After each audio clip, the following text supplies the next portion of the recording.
Hello once again. This morning may ituturo ako sa inyo.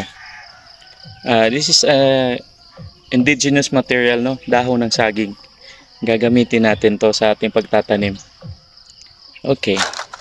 Kung wala kang ganito, wala kang seedling box kasi medyo may presyo to and ayaw mong gumastos, gawa tayo ng DIY. Simple lang.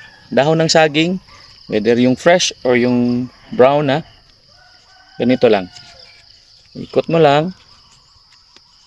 Ayan, ikot mo lang.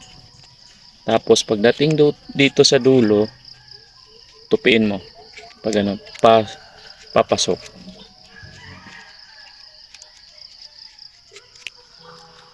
Tapos para hindi siya gumalaw, lagyan mo na siya ng lupa. May lupa na tayo.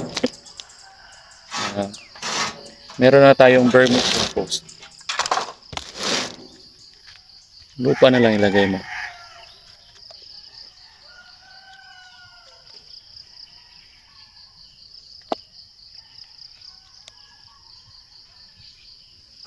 Lagay natin dito.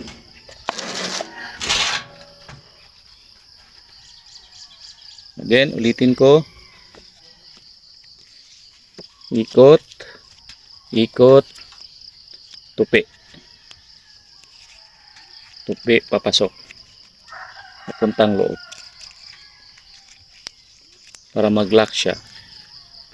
Kahit hindi siya masyadong maganda, basta meron kayong punlaan ng mga halaman.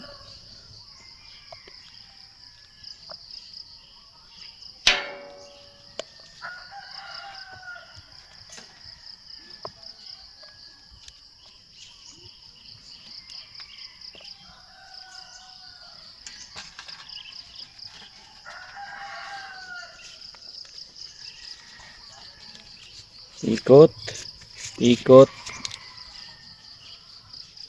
tupi. Pasok mo sa loob. Tapos lagyan mo na ng lupa. Napakadaling gawin. Kailangan mo lang talaga ng pasensya. Yan. Gawin natin.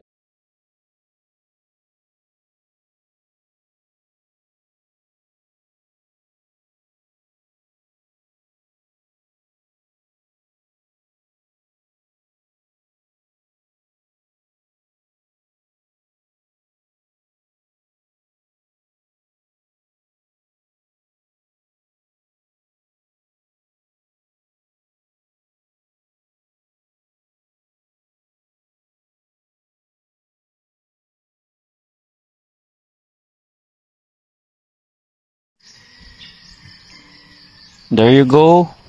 Ito na po yung punlaan natin ng ating halaman. Mga seeds, mga broccoli, cauliflower, cabbage, kahit ano. So maganda siya. Very cheap. Wala ka talagang puhunan. Labor lang talaga yung labor of love yung puhunan mo. Tsaka mataas na pasensya. Salamat po. Bye bye.